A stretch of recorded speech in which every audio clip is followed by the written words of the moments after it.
Hello everyone, ಮತ್ತೊಮ್ಮೆ ಕ್ರಿಯಾನ್ ಸ್ಟಾರ್ಗೆ ಸ್ವಾಗತ. ಇವತ್ತಿನ ರೀಡಿಂಗ್ನಲ್ಲಿ ನಿಮ್ಮ ಮನಸ್ಸಿನಲ್ಲಿರುವ ವ್ಯಕ್ತಿ ನಿಮ್ಮ ಬಗ್ಗೆ ಏನು ಯೋಚನೆ ಮಾಡ್ತಾರೆ ಇವತ್ತೊಂದು ದಿವಸ ಹಾಗೆ ಕೇಳೋಣ.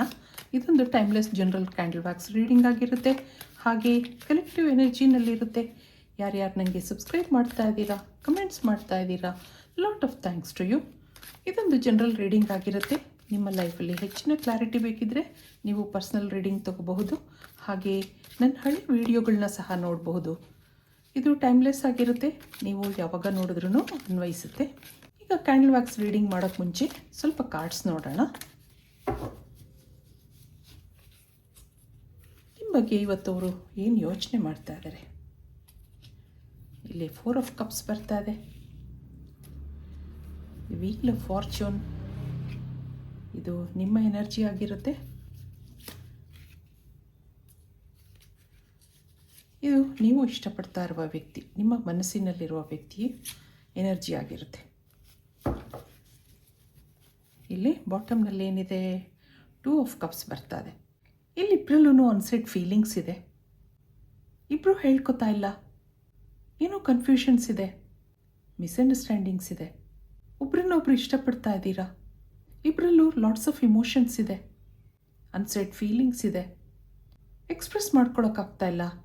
ಆದರೆ ಒಳ್ಳೆ ಫ್ರೆಂಡ್ಶಿಪ್ಪಲ್ಲಿ ಇದ್ದೀರಾ, ಅಟ್ಯಾಚ್ಮೆಂಟ್ ಇದೆ.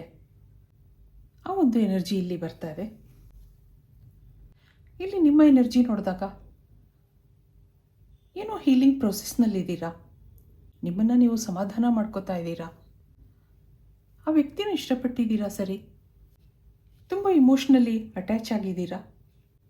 ಎಲ್ಲಿ ಹೋದ್ರೂ ಅವ್ರು ನೆನಪಾಗ್ತಾ ಇರುತ್ತೆ, ಅವರೇ ನಿಮ್ಮ ಪ್ರಪಂಚ ಅಂತ ಅನಿಸುತ್ತೆ ಒಂದೊಂದು ಸರಿ. ಇಲ್ಲಿ ನಿಮ್ಮ ಭಾವನೆಗಳನ್ನ ನೀವೇನೂ ಎಕ್ಸ್ಪ್ರೆಸ್ ಮಾಡ್ಕೊಂಡಿಲ್ಲ, ಹಾಗಾಗಿ ಅವ್ರ ಬಗ್ಗೆ ಕನಸು ಕಾಣೋದಿದೆ. ಇಲ್ಲಿಬ್ಬರು ಒಟ್ಟಿಗೆ ಕೆಲಸ ಮಾಡ್ತಾ ಇರ್ಬೋದು ಹಾಗೂ ಅನ್ನಿಸ್ತಾ ಇದೆ. ತುಂಬ ದಿನದ ಪರಿಚಯ ಇದ್ರೂ ಯಾವುದೇ ಕ್ಲಾರಿಟಿ ಇಲ್ಲ ನಿಮಗೆ. ಆ ವ್ಯಕ್ತಿ ಇಷ್ಟಪಡ್ತಾ ಇದ್ದಾರೋ ಇಲ್ವೋ ಅನ್ನೋದು ಗೊತ್ತಿಲ್ಲ. ಎಷ್ಟೋ ಸರಿ ನಿಮ್ಮನ್ನು ನೀವೇ ಸಮಾಧಾನ ಮಾಡ್ಕೊಳ್ಳೋದಿದೆ, ಆದ್ರೂ ಮನಸ್ಸು ಕೇಳ್ತಾ ಇಲ್ಲ. ಅವರ ಎನರ್ಜಿ ನೋಡಿದಾಗ ಇವರೊಂದು ಇಮೋಷ್ನಲ್ ಪರ್ಸನ್ ಹಾಗನ್ಸುತ್ತೆ. ಅದಕ್ಕಿಂತ ಹೆಚ್ಚಾಗಿ ಪ್ರಾಕ್ಟಿಕಲ್ ಆಗಿದ್ದಾರೆ. ನಿಮ್ಮ ಮೇಲೆ ಭಾವನೆಗಳಿದ್ರೂ ತೋರಿಸ್ಕೋತಾ ಇಲ್ಲ.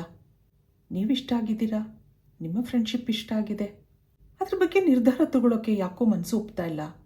ಇದು ಸರಿಯಾದ ಸಮಯ ಅಲ್ಲ ಅಂತ ಅವ್ರಿಗನ್ನಿಸ್ತಾ ಇದೆ. ಅವ್ರ ಜೀವನದಲ್ಲೂ ತುಂಬ ಕನಸುಗಳಿದೆ, ಪ್ರೀತಿ ಪ್ರೇಮ. ಅದಕ್ಕಿಂತ ಹೆಚ್ಚಾಗಿ ಇವರು ಪ್ರಾಕ್ಟಿಕಲ್ ಆಗಿದ್ದಾರೆ ಅಂತ ಹೇಳಿದೆ. ಇವ್ರ ಮನಸ್ಸು ಯಾವಾಗಲೂ ತನ್ನ ಬಗ್ಗೆ ಫೋಕಸ್ ಆಗಿರುತ್ತೆ, ಜೀವನದಲ್ಲಿ ಮುಂದೆ ಬರಬೇಕು ಅನ್ನೋದಿದೆ.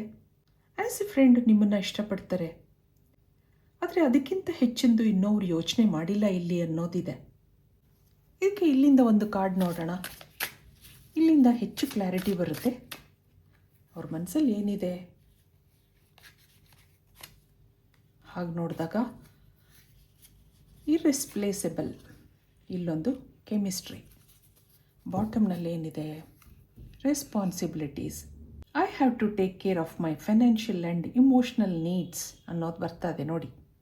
ಏನೋ ರೆಸ್ಪಾನ್ಸಿಬಿಲಿಟೀಸ್ ಇದೆ, ಜೀವನದ ಬಗ್ಗೆ ಕನಸುಗಳಿದೆ, ಸರಿ, ಒಳ್ಳೆ ಕೆಲಸ ಬೇಕು, ಚೆನ್ನಾಗಿ ದುಡ್ಡು ಮಾಡಬೇಕು ಅನ್ನೋ ಕಡೆ ಇವ್ರ ಮನಸ್ಸಿದೆ. ಇಲ್ಲಿ ಇನ್ನೇನಿದೆ ನೋಡೋಣ. ನೀವು ಅವ್ರ ಬಗ್ಗೆ ಅಟ್ರ್ಯಾಕ್ಟ್ ಆಗಿದ್ದೀರಾ, ಇಂಟೆನ್ಸ್ ಫೀಲಿಂಗ್ಸ್ ಬೆಳೆಸ್ಕೊಂಡಿದ್ದೀರಾ. ಅವ್ರ ಜೊತೆ ಕೆಲಸ ಮಾಡೋದು, ಮಾತಾಡೋದು ನಿಮಗೆ ತುಂಬ ಇಷ್ಟವಾಗಿರೋ ಕೆಲಸ. ಏನೋ ಅಟ್ರ್ಯಾಕ್ಷನ್ ಬೆಳೆಸ್ಕೊಂಡಿದ್ದೀರಾ, ಅಟ್ಯಾಚ್ಮೆಂಟ್ ಬೆಳೆಸ್ಕೊಂಡಿದ್ದೀರಾ. ಇಲ್ಲಿ ನೋಡಿದಾಗ ಇವ್ರಿಗೂ ನೀವು ಇಷ್ಟ ಆಗಿದ್ದೀರಾ. The way you love can never be matched ಅಂತ ಹೇಳ್ತಾ ಇದ್ದಾರೆ. ನಿಮ್ಮನ್ನು ರಿಪ್ಲೇಸ್ ಮಾಡೋಕ್ಕೆ ಅವ್ರಿಗೂ ಇಷ್ಟ ಇಲ್ಲ. ಆದರೆ ಈ ಟೈಮಲ್ಲಿ ಅವ್ರಿಗೆ ಯಾವುದೇ ನಿರ್ಧಾರ ತಗೊಳ್ಬೇಕು ಅಂತ ಅನ್ನಿಸ್ತಾ ಇಲ್ಲ. ಇದು ಸರಿಯಾದ ಸಮಯ ಅಲ್ಲ ಅಂತ ಅವ್ರಿಗನ್ನಿಸ್ತಾ ಇದೆ. ಇಮೋಷ್ನಲ್ ಆಗಿ ನೀವು ಕನೆಕ್ಟ್ ಆಗಿದ್ದಾರೆ, ಆದರೆ ಏನೂ ಮಾಡಲಾರ್ದಂಥ ಪರಿಸ್ಥಿತಿ ಕಾಣ್ತಾ ಇದೆ. ಇಲ್ಲಿ ಇಬ್ರಿಗೂ ಪಾಸ್ಟ್ ಲೈಫ್ ಕನೆಕ್ಷನ್ ಇದೆ, ಬ್ಲಾಕೇಜಸ್ ಇದೆ, ನೀವು ಅದ್ರ ಬಗ್ಗೆ ಗಮನ ಕೊಡಬೇಕಾಗತ್ತೆ ಅನ್ನೋದಿದೆ. ಇದಕ್ಕೆ ಕ್ಯಾಂಡಲ್ ವ್ಯಾಕ್ಸ್ ರೀಡಿಂಗಿಂದ ಏನು ಬರುತ್ತೆ ನೋಡೋಣ. ಒಂದು ನಿಮಿಷ ನೀವು ನಂಬಿದ ದೇವ್ರನ್ನ ನೆನೆಸ್ಕೊಳ್ಳಿ, ಹಾಗೆ ನಿಮ್ಮ ಮನಸ್ಸಲ್ಲಿರುವ ವ್ಯಕ್ತಿನೂ ನೆನೆಸ್ಕೊಳ್ಳಿ. ಡಿವೈನ್ ಎನರ್ಜಿನಲ್ಲಿ ಕನೆಕ್ಟ್ ಆಗೋಕ್ಕೆ ಪ್ರಯತ್ನ ಮಾಡಿ. Spirit guides, angels, universe guide ಮಾಡಿ. ಇಲ್ಲಿ ನೀವು ಯಾರ್ದೋ ಫ್ರೆಂಡ್ಶಿಪ್ನಲ್ಲಿ ಇದ್ದೀರಾ. ಇಲ್ಲಿ ಯಾವುದೇ ಕಮಿಟ್ಮೆಂಟ್ ಇಲ್ಲ, ಪ್ರಾಮಿಸ್ಗಳಿಲ್ಲ. ಜಸ್ಟ್ ಫ್ರೆಂಡ್ಸ್, ಆದರೆ ಅಟ್ಯಾಚ್ಮೆಂಟ್ ಇದೆ. ಇಲ್ಲಿ ನೀವೇ ಹೆಚ್ಚು ತಲೆ ಕೆಡಿಸ್ಕೊಂಡಿರೋ ಹಾಗಿದೆ. ಡೀಪಾಗಿ ಕನೆಕ್ಟ್ ಆಗಿದ್ದೀರಾ. ಅವರು ಏನೂ ಹೇಳ್ಕೊತಾ ಇಲ್ಲ, ನಿಮಗೆ ಅವರು ಕೇರ್ ಮಾಡ್ತಾನೂ ಇಲ್ಲ ಅನ್ನಿಸ್ತಾ ಇದೆ. ನಾನೇ ಏನೇನೋ ಕಲ್ಪನೆ ಮಾಡ್ಕೊಂಡಿದ್ದೀನಿ, ಅವ್ರಿಗಿಷ್ಟ ಇದೆಯೋ ಇಲ್ವೋ ಗೊತ್ತಾಗ್ತಾ ಇಲ್ಲ ಅನಿಸಿದ್ರೆ ಅವ್ರು ನಿಮ್ಮ ಜೊತೆ ಆಗಾಗ ಮಾತಾಡ್ತಾ ಇರ್ತಾರೆ, ಡಿಪ್ಲೊಮ್ಯಾಟಿಕ್ ಆಗಿದ್ದಾರೆ ಅನಿಸುತ್ತೆ ನಿಮಗೆ. ಇದೆಲ್ಲ ಒಂದೊಂದು ಸರಿ ಇರಿಟೇಟ್ ಆಗುತ್ತೆ, ನಿಮಗೆ ಸಿಟ್ಟು ಬರುತ್ತೆ, ಆದರೆ ತೋರಿಸ್ಕೊತಾ ಇಲ್ಲ. ಯಾಕೆಂದರೆ ಆ ವ್ಯಕ್ತಿನ ಮಿಸ್ ಮಾಡ್ಕೊಳ್ಳೋಕೆ ನಿಮ್ಗೆ ಇಷ್ಟ ಇಲ್ಲ. ನಾನೇ ಯಾವಾಗಲೂ ಇನಿಷಿಯೇಟಿವ್ ತಗೋಬೇಕು. ಈ ವ್ಯಕ್ತಿ ರಿಲಯಬಲ್ಲ, ಹೌದಾ ಅಲ್ವಾ ಅನಿಸುತ್ತೆ ನಿಮಗೆ. ಪ್ರೀತಿ ಅನ್ನೋದು ಮನಸ್ಸಿಂದ ಬರಬೇಕೇ ಹೊರತು ಒತ್ತಾಯಪೂರ್ವಕವಾಗಿರಬಾರ್ದು ಹಾಗನ್ಕೋತೀರ ನೀವು. ಈ ವ್ಯಕ್ತಿಗೋಸ್ಕರ ಕಾಯಬೇಕಾ ಅಥವಾ ಮೂವ್ ಆನ್ ಆಗಬೇಕಾ ಅನ್ನೋ ಕನ್ಫ್ಯೂಷನಲ್ಲಿದ್ದೀರಾ. ಆದರೂ ಹೋಪ್ಸ್ ಬಿಟ್ಟಿಲ್ಲ. ಈಗೀಗ ಅವ್ರ ಕಡೆ ಅಷ್ಟೊಂದು ಗಮನ ಕೊಟ್ಟಿಲ್ಲ.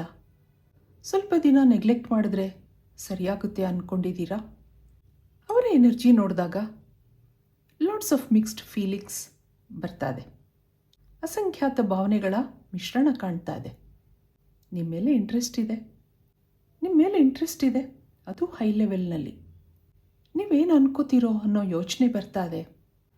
ರೈಟ್ ಪರ್ಸನ್ನ ರಾಂಗ್ ಟೈಮಲ್ಲಿ ಕಳ್ಕೊಂಡೆ ಅನ್ನಿಸ್ತಾ ಇದೆ. ಯಾಕೋ ನನ್ನ ಟೈಮ್ ಸರಿಯಾಗಿಲ್ಲ ಅನ್ನಿಸ್ತಾ ಇದೆ.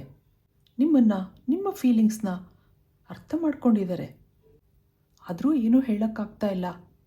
ಹೆಚ್ಚು ನಿಮ್ಮನ್ನು ನೆಗ್ಲೆಕ್ಟ್ ಮಾಡ್ತಾರೆ. ಈ ಸೆನ್ಸಿಟಿವ್ ವಿಷಯ ಬಂದಾಗ ನಿಮ್ಮನ್ನು ಅವಾಯ್ಡ್ ಮಾಡೋದಿದೆ. ಈ ಪ್ರೀತಿ ಪ್ರೇಮ ಅದಕ್ಕೆಲ್ಲ ಇನ್ನೂ ತಲೆ ಕೆಡಿಸ್ಕೊಂಡಿಲ್ಲ. ಆಗಾಗ ನಿಮ್ಮ ಬಗ್ಗೆ ಯೋಚನೆ ಮಾಡೋದಿದೆ. ನೀವಿನ್ನೂ ಅವ್ರನ್ನ ನೆನೆಸ್ಕೊತಾ ಇದ್ದೀರಾ ಅಥವಾ ಮೂವ್ ಆನ್ ಆಗಿದ್ದೀರಾ, ಹಾಗೆ ಮನಸ್ಸು ಯೋಚನೆ ಮಾಡ್ತಾ ಇದೆ. ನೀವು ಅವ್ರಿಗೆ ರೈಟ್ ಆ್ಯಂಡ್ ಪರ್ಫೆಕ್ಟ್ ಪರ್ಸನ್ ಅನಿಸುತ್ತೆ. ಆ್ಯಸ್ ಎ ಫ್ರೆಂಡ್ ನಿಮ್ಮನ್ನು ಅಕ್ಸೆಪ್ಟ್ ಮಾಡ್ಕೊಂಡಿದ್ದಾರೆ. ಮುಂದಿನ ಲೈಫ್ ಬಗ್ಗೆ ಇನ್ನೂ ಯೋಚಿಸಿರಲಿಲ್ಲ. ಒಳ್ಳೆ ಕೆರಿಯರ್ ಮಾಡ್ಕೋಬೇಕು, ಫೈನಾನ್ಷಿಯಲಿ ಸೆಟ್ಲ್ ಆಗಬೇಕು ಅನ್ನೋದಿತ್ತು. ಸದ್ಯಕ್ಕೆ ಮದುವೆ ಪ್ರೀತಿ ಅನ್ನೋದಕ್ಕೆ ಮನಸ್ಸು ರೆಡಿ ಇರಲಿಲ್ಲ. ನೀವು ಅವ್ರನ್ನ ಅವಾಯ್ಡ್ ಮಾಡ್ತಾ ಇರೋದು ಹರ್ಟ್ ಆಗಿದೆ. ನಿಮ್ಮ ಮಾತುಗಳನ್ನು ಮಿಸ್ ಮಾಡ್ಕೋತಾ ಇದ್ದೀನಿ ಅನ್ನಿಸ್ತಾ ಇದೆ ಅವ್ರಿಗೆ. ಅವ್ರ ತಪ್ಪು ರಿಯಲೈಸ್ ಆಗ್ತಾ ಇದೆ. ಮತ್ತೆ ಮೊದಲಂತೆ ನಿಮ್ಮ ಜೊತೆ ಫ್ರೀಯಾಗಿ ಮಾತಾಡಬೇಕು ಅನ್ನಿಸ್ತಾ ಇದೆ. ತಾನಾಗೆ ಮುಂದುವರಿಯೋಕ್ಕೆ ಕಷ್ಟ ಅನ್ನಿಸ್ತಾ ಇದೆ. ಏನಾದರೂ ಆಗಲಿ ಒಂದು ಪ್ರಯತ್ನ ಮಾಡಬೇಕು ಅಂದ್ಕೊಂಡಿದ್ದಾರೆ. ಯಾರಾದರೂ ದೂರ ಆದಮೇಲೇ ಅವ್ರ ಬೆಲೆ ಗೊತ್ತಾಗೋದು. ಎಷ್ಟೋ ಸರಿ ಒಬ್ಬರೇ ಕೂತು ನಿಮ್ಮ ಬಗ್ಗೆ ಯೋಚನೆ ಮಾಡೋದಿದೆ, ಆದರೆ ಏನೂ ಡಿಸಿಷನ್ ತೊಗೊಳಕ್ಕಾಗ್ತಾ ಇಲ್ಲ. ನಿಮ್ಮಂಥ ವ್ಯಕ್ತಿ ಸಿಗೋದು ಕಷ್ಟ. ಸಿಕ್ಕಿದ ಮೇಲೆ ಏನೂ ಡಿಸಿಷನ್ ತೊಗೊಳಕ್ಕಾಗ್ತಾ ಇಲ್ಲ. ಒಂದು ಸರಿ ಮಾತು ಕೊಟ್ಟರೆ ಮುಂದೆ ನಡ್ಸ್ಕೊಂಡು ಹೋಗ್ತೀನಾ ಇಲ್ವಾ ಅನ್ನೋದಿದೆ. ಇದೆಲ್ಲ ನಿಮ್ಮ ಹತ್ರ ಒಂದೊಂದು ಸರಿ ಹೇಳ್ಕೋಬೇಕು ಅಂತ ಅನಿಸುತ್ತೆ. ಆದರೆ ನೀವೇನು ಅನ್ಕೋತೀರೋ, ನಿಮ್ಮ ಮನಸ್ಸಲ್ಲಿ ಏನಿದೆಯೋ, ಏನೋ ಒಂಥರ ಮನಸ್ಸು ಹಿಂಜರಿತಾ ಇದೆ. ಈ ವಿಷಯನ ನೀವು ಸೀರಿಯಸ್ ಆಗಿ ತೊಗೊಂಡಿದ್ದೀರಾ ಹಾಗನ್ನಿಸ್ತಾ ಇದೆ ಅವ್ರಿಗೆ. ಯಾಕೋ ಇದು ರಿಸ್ಕ್ ಅನ್ನಿಸ್ತಾ ಇದೆ ಅವ್ರಿಗೆ. ಅವ್ರು ನಿಮ್ಮ ಜೊತೆ ಮನಸ್ಸು ಬಿಚ್ಚಿ ಮಾತಾಡ್ಬೋದಾ? ಏಂಜಲ್ಸ್ನ ಕೇಳೋಣ.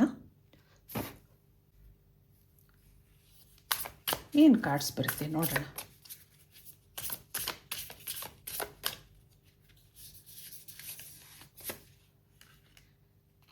soulful appreciation, attachment, ಮತ್ತೊಂದು currents of emotion, self acceptance, compassion and forgiveness ಅನ್ನೋದು ಬರ್ತಾ ಇದೆ. ಬಾಟಮ್ನಲ್ಲಿ the healing heart, love, acceptance, romance ಅನ್ನೋದು ಬರ್ತಾ ಇದೆ. ಇದು ಫೈನಲ್ ಕಾರ್ಡ್ ಫ್ಯಾಮಿಲಿ ಟ್ರೀ ಬರ್ತಾ ಇದೆ. ಎಕ್ಸ್ಪ್ಯಾನ್ಷನ್, ಲೆಗೆಸಿ ಅನ್ನೋದಿದೆ. ನೀವು ಅವ್ರ ಬಗ್ಗೆ ತಲೆ ಕೆಡಿಸ್ಕೊಂಡಿದ್ದೀರಾ. ನಿಮ್ಗೆ ಯಾವುದೇ ಕ್ಲಾರಿಟಿ ಸಿಗ್ತಾ ಇಲ್ಲ, ಕನ್ಫ್ಯೂಷನಲ್ಲಿದ್ದೀರಾ.